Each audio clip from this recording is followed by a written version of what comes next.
कभी सोच के देखा है आपने कि क्यों अमीर और अमीर होता जा रहा है और गरीब और गरीब होता जा रहा है? कुछ तो है ऐसा जो अमीरों को पता है और गरीबों को पता नहीं है। वो ज्यादा कुछ नहीं है, वो है कुछ ऐसी आदतें जो अमीर रोज फॉलो करते हैं और गरीब उन आदतों से वंचित रह जाते हैं, या यूं कहें कि उन्हें वो आदतें पता होती हैं लेकिन वो फिर भी उन्हें अपनी लाइफ में इम्प्लीमेंट नहीं करते।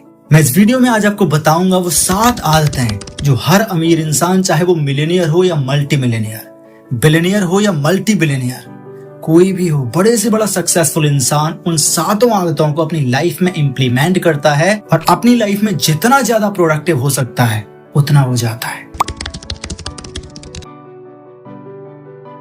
तो कौन सी है वो 7 आदतें? चलो शुरू करते हैं हैबिट नंबर 1 से, जो कि है बी प्रोएक्टिव। अब ये प्रोएक्टिव होना क्या होता है?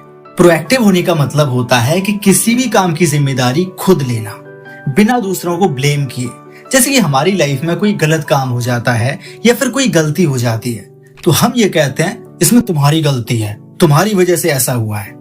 लेकिन प्रोएक्टिव होने का मतलब होता है कि किसी भी काम की जिम्मेदारी हम अपने लिए उठाते हैं। अगर कोई काम गलत हो गया है या कोई मिस्टेक हो गई है तो ये हमारी जिम्मेदारी होती है, तो हम अपने आप को ब्लेम करते हैं।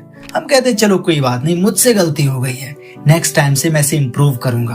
प्रोएक्टिव होने का यही मतलब होता है कि हम किसी भी काम का ब्लेम किसी दूसरे के ऊपर नहीं डालते, बल्कि खुद का इंट्रोस्पेक्शन करते हैं, खुद का आत्मनिरीक्षण करते हैं। उसके बाद हम उसे अपनी लाइफ में इम्प्लीमेंट करते हैं कि नेक्स्ट टाइम से ऐसी गलती दोबारा ना हो। तो अब जितने भी बड़े बड़े लोग देखेंगे वो अपनी जिम्मेदारी खुद लेते हैं, वो कभी दूसरों पे ब्लेम नहीं करते, वो खुद के ऊपर काम करते हैं। इसी को हम बोलते हैं प्रोएक्टिव होना। तो आप सोचिएगा, क्या आप प्रोएक्टिव हो? अगर नहीं हो तो इस हैबिट को अभी से अपनी लाइफ में इम्प्लीमेंट करना शुरू करो। चलो बढ़ते हैं सेकंड हैबिट की ओर। हमारी सेकंड हैबिट है begin with the and in mind, यानी कि किसी भी काम को शुरू करने से पहले उसको हमें ये जान लेना है कि हमें इसमें कहाँ तक पहुंचना है। हमें उसके एंड पोजीशन के बारे में पहले से ही पता लगा लेना है। अगर हम इसको डायरेक्टली बोलें तो बिना गोल के किसी भी काम को शुरू नहीं करना है। कोई भी काम शुरू करने से पहले हमें उसकी एंडिंग पता होनी चाहिए। जैसे कि हम ट्रेन में जाते हैं तो हमें ये पता होता है कि हमें कहाँ जाना है, इसीलिए हमारे हाथ में एक टिकट होती है। टिकट का मतलब ही होता है कि हमारा डेस्टिनेशन, हमारा एम, हमारा टारगेट फिक्स्ड है। तो किसी भी काम को शुरू करने से पहले हमें उसकी एंडिंग पता होनी जरूरी है। कोई भी काम शुरू करो, अगर आपको उसका एंड नहीं पता तो आप उस काम में ज्यादा नहीं चलने वाले। जैसे जो स्टूडेंट होते हैं वो पढ़ाई करने जाते हैं, उनके दिमाग में एंडिंग पोजीशन क्लियर होती है कि उन्हें एग्जाम देना है, उन्हें बोर्ड परीक्षा देनी है या उन्हें आईआईटी की तैयारी करनी है। कोई भी काम शुरू करने से पहले एंडिंग पोजीशन उनके दिमाग में पहले से तय होती है। इसीलिए कहाँ तक जाना है ये क्लियर रखना बहुत जरूरी है। और जितने भी आप बड़े बड़े लोग देखोगे, सक्सेसफुल लोग देखोगे, उनके दिमाग में ये बहुत पहले आ जाता है कि मुझे कहाँ तक पहुंचना है, यानी उनका टारगेट, उनका डेस्टिनेशन, उनका गोल फिक्स्ड होता है। ये आपको भी करना है। अगर आप कोई काम शुरू कर रहे हो तो पहले ये सोचो कि आप ये काम कहाँ तक के लिए शुरू कर रहे हो, आपको इस काम में कहाँ तक पहुंचना है। अगर आप ये करोगे तो डेफिनेटली आपको लाइफ में बहुत अच्छे रिजल्ट्स मिलेंगे। तीसरी हैबिट है पुट फर्स्ट थिंग्स फर्स्ट, यानी जो इम्पोर्टेंट चीजें हैं उनको पहले करो, जो इम्पोर्टेंट नहीं है उनको करो ही मत, या फिर उन्हें सबसे लास्ट पे करो। अपनी प्रायोरिटी बिल्कुल क्लियर रखो। आपके पास दिन में मान के चलो 10 काम हैं, उन 10 कामों में से ये पहले डिसाइड कर लो कि कौन कौन से काम ऐसे हैं जिनको मुझे सबसे पहले करना है, या जो सबसे ही इम्पोर्टेंट है। उन इम्पोर्टेंट काम को फाइंड आउट करके सबसे पहले उन्हें फिनिश करो। जो मोस्ट इम्पोर्टेंट काम है पहले उनको खत्म करो, उसके बाद जो कम इम्पोर्टेंट काम है उनको दूसरे नंबर पे रखो, और जो इम्पोर्टेंट है ही नहीं, या फिर यूं कहें जो टाइम वेस्ट वाले काम है, उनको अवॉइड करो। ये आपको पता होना चाहिए कि कौन कौन से काम ऐसे हैं जो मोस्ट इम्पोर्टेंट हैं और कौन कौन से काम हैं जो वेरी इंपॉर्टेंट हैं, कौन कौन से काम हैं जो इम्पोर्टेंट हैं और कौन कौन से ऐसे काम हैं जो इम्पोर्टेंट नहीं हैं। इन सारे के सारे कामों को कैटेगराइज करके आप फाइनली ये पता लगाइएगा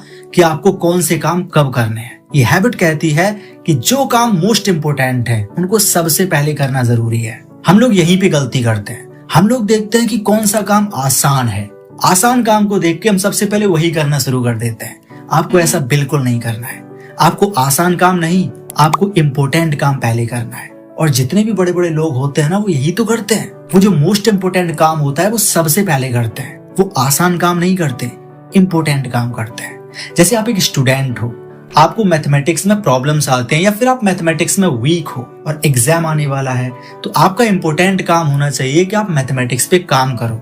ना कि उन सब्जेक्ट्स पे जो आपको ऑलरेडी आते हैं। बहुत सारे स्टूडेंट गलतियां कर देते हैं ना कि वो कहते हैं कि इसमें तो मुझे कुछ आता ही नहीं है, इसीलिए इसको छोड़ देते हैं। ऐसा नहीं करना है, इम्पोर्टेंट काम को सबसे पहले करना है। ये थी हमारी हैबिट नंबर 3। अब बात करते हैं हैबिट नंबर 4 की।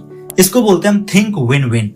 यानी कि सपोज करो आप 2 लोग हो, तो आप हमेशा दोनों लोगों की विनिंग पोजीशन के बारे में सोचिए। आप हमेशा सोचिए कि हम दोनों लोग ही लाइफ में बहुत आगे जाएं। लेकिन हमारे यहाँ पे उल्टा हो जाता है। हम लोग अक्सर सोचते हैं कि मैं बहुत बड़ा इंसान बन जाऊं, मेरी लाइफ में खुशियां ही खुशियां आ जाएं, मैं लाइफ में बहुत आगे जाऊं, भले ही दुनिया का कुछ भी हो। ये हैबिट कहती है कि हमेशा विन विन सिचुएशन के बारे में सोचो। अगर आप अपना भला सोच रहे हो तो आपके सामने वाला जो है आप उसका भी भला सोचिए, अगर पॉसिबल है तो। कभी भी किसी इंसान के बारे में बुरा मत सोचिए। ऐसा मत सोचिए कि आपका भला हो जाए और उसका बुरा हो जाए। हमेशा सोचिए विन विन सिचुएशन के बारे में कि आप भी जीत जाएं और वो भी जीत जाए।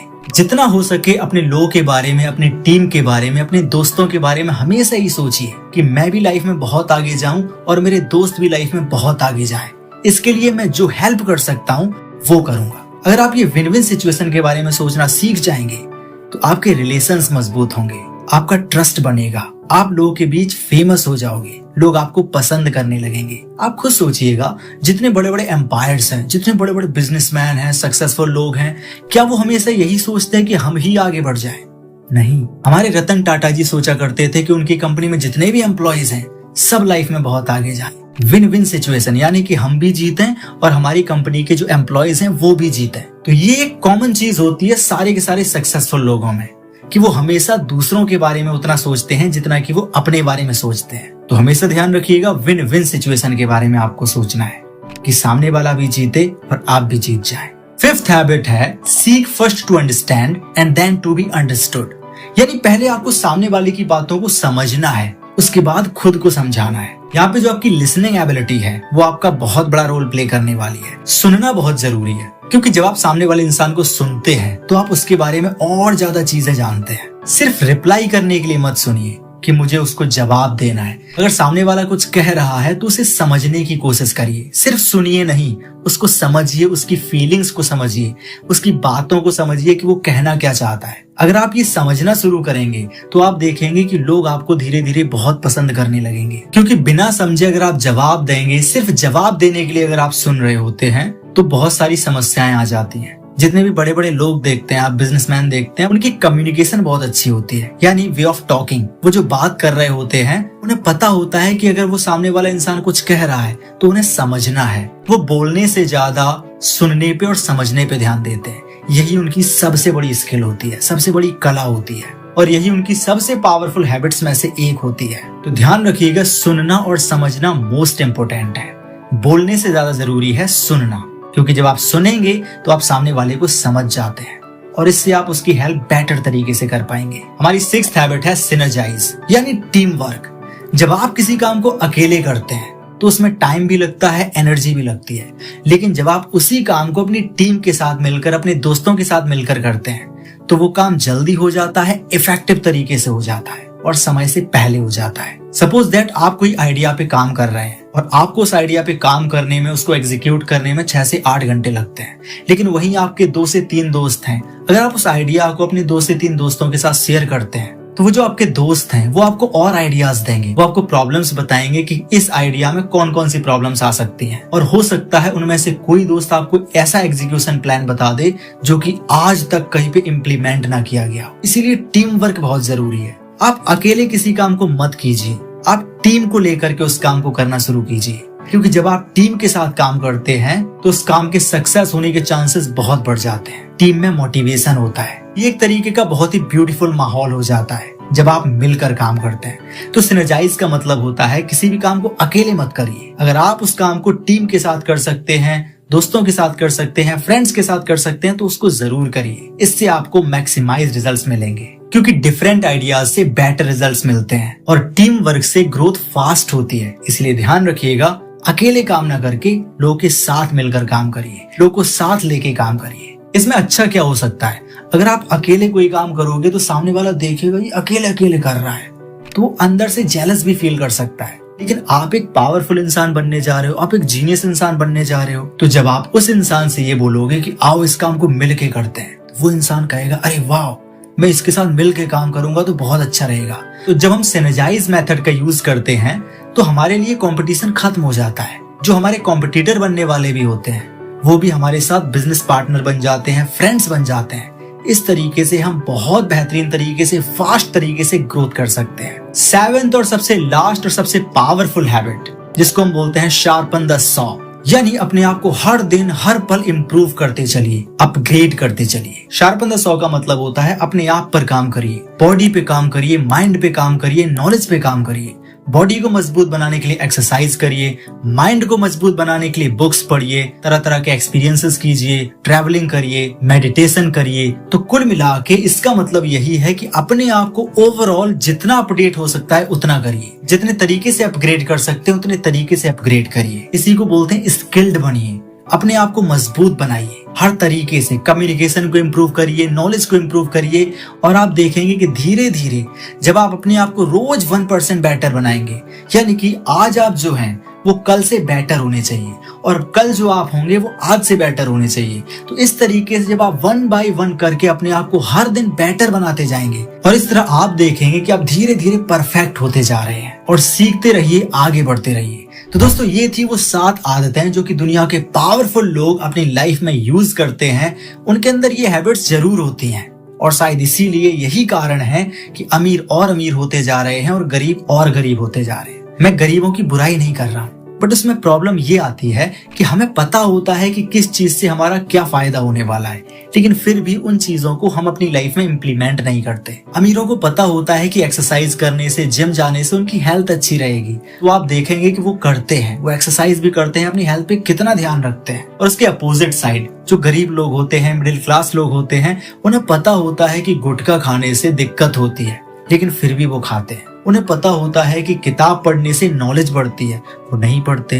उन्हें पता होता है कि एक्सरसाइज करने से बॉडी अच्छी रहती है, लेकिन ज्यादातर लोग एक्सरसाइज नहीं करते। यही प्रॉब्लम होती है, हमें पता सब होता है लेकिन फिर भी हम उनको इम्प्लीमेंट नहीं करना चाहते। दोस्तों अगर आपको लगता है कि आप भी लाइफ में बहुत आगे बढ़ना चाहते हैं तो ये जो 7 हैबिट्स हैं जो कि मैंने एक बुक से ली हैं जिसका नाम है 7 habits of highly effective people, इस बुक में ये 7 हैबिट्स के बारे में डिटेल में बताया गया है। तो अगर आप भी इन 7 हैबिट्स को फॉलो करते हैं तो डेफिनेटली आप भी उन 1% लोगों में अपना नाम दर्ज करा सकते हैं जो दुनिया को लीड कर रहे हैं, जो दुनिया में 1% पे बैठे हुए हैं। तो लास्ट पे मैं बस यही कहना चाहता हूँ कि जो सक्सेसफुल और पावरफुल लोग हैं वो अलग काम नहीं करते, वो इन्हीं काम को करते हैं बट अलग तरीके से। अगर आपको ऐसी इंटरेस्टिंग और अमेजिंग और सेल्फ हेल्प माइंडसेट वाली वीडियोस पसंद हैं तो इस चैनल को सब्सक्राइब कर लीजिएगा ताकि मैं हमेशा बेहतरीन वीडियोस आपको डिलीवर करता रहूं। और कमेंट में बताइएगा कि आपको नेक्स्ट वीडियो किस टॉपिक पर चाहिए। हमेशा की तरह thanks for watching this video.